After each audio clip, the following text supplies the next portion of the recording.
Hello everyone, welcome to Business Education and Research. In this video, we will explain how to calculate simple interest with practical example. The question is given here as an example. Calculate the amount of principal amount if interest received on a deposit of 7 years is 3,800 at the rate of 6% simple interest. Let us understand the formula first. Simple interest is equal to P into R into T, where SI is equal to simple interest that is given in the question 3,800. P is equal to principal amount which is not given in the question that we are supposed to find out. R is equal to interest rate, annual interest rate that is given in the question 6% or 0.06.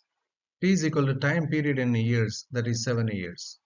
So therefore SI simple interest is equal to P into R into T. So SI principal amount is already given in the question that is $3,800. That is equal to P into R into T. P is not given in the question. R is given. T is also given. So we have to simplify the equation. 3,800 is equal to P multiplied by 0.42. 0.42 is nothing but the 0.06 multiplied by 7. So let us solve for P. P is equal to 3,800 divided by 0.042. So the principal amount is 9,047.62.